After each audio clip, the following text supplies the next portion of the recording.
माधोपुर के जंगल में कालू कौवा अपनी बेटी टूनी के साथ रहता था। टूनी 5 साल की ही थी। उसके पैदा होते ही उसकी माँ की मृत्यु हो गई थी। इसीलिए कालू कौवे ने टूनी के देखभाल के लिए एक आया को रख लिया था। उसका नाम था नीली चिड़िया। कालू कौवा नौकरी के लिए जब शहर जाने लगा तो उसने नीली चिड़िया से कहा, नीली चिड़िया जी, मैं शहर नौकरी के लिए जा रहा हूँ। अगर आपको पैसों की जरूरत पड़े तो आप मुझे प्लीज कॉल कर लीजिएगा। तुम निश्चिंत होके जाओ, मैं टूनी का बहुत अच्छे से ख्याल रखूंगी। तुम उसकी चिंता मत करना। अब कालू कौवा वहाँ से चला जाता है। टूनी नीली चिड़िया के साथ खेलती थी और बहुत ही खुश रहती थी।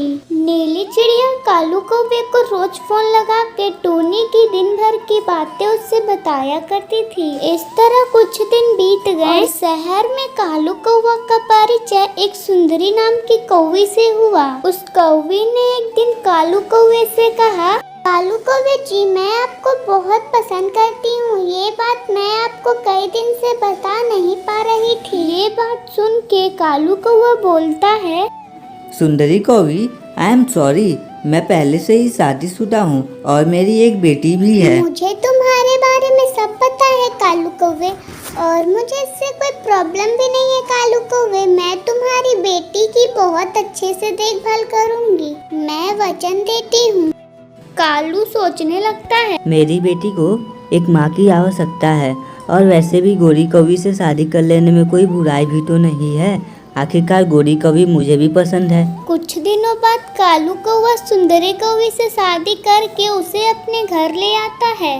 फिर कालू टूनी से, टूनी बेटा, यह तुम्हारी नई माँ है और यह अब से तुम्हारी देखभाल करेंगी। मुझे मम्मा मिल गई। फिर कालू कौवे ने नीली चिड़िया से कहा, ये लो आप पैसे और कल से काम पे मत आइएगा, क्योंकि अब मेरी बच्ची की नई माँ आ गई है, वही उसकी देखभाल करेगी। वो उसे पैसे देता है और काम से हटा देता है। अगले दिन सुबह टूनी चिड़िया काली कौवी से कहती है, माँ मुझे भूख लगी है, कुछ खाने को दे दो। अभी मैंने कुछ नहीं पकाया है, 1 घंटे रुक जाओ। पर मुझे बहुत भूख लग रही है, कल शाम में भी कुछ नहीं खाया था ना।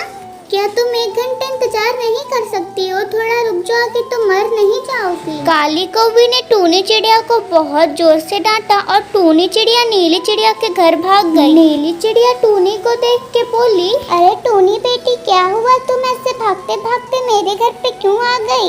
नीली माँ, मुझे बहुत जोरों की भूख लगी है। मम्मी से कहती हूँ तो मम्मी कहती है कि 1 घंटे रुक जा, फिर तेरे को खाना दूंगी। पर मेरे को तो बहुत जोरों की भूख लगी है। आप कुछ खाने को दो जल्दी से। ठीक है, तुम बैठो यहाँ पे, मैं खाना लेके आती हूँ।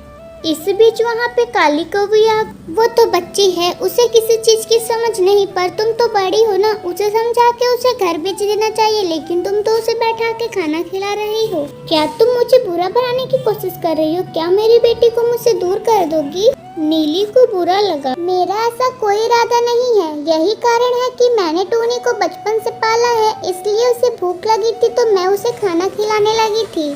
सुंदरी को भी टूनी चिड़िया को जबरन अपने घर ले आती है और उसे थाली में खाना देती है। खा लो, अब तुम्हें भूख लगी थी ना। कैसे खाऊं? आता नहीं है मुझको, खिला दो अपने हाथ से। 5 साल की घोड़ी हो गई हो, अपने हाथ से खाना नहीं आता। अब आगे की कहानी में क्या होगा ये देखने के लिए हमारे चैनल को सब्सक्राइब कर लें।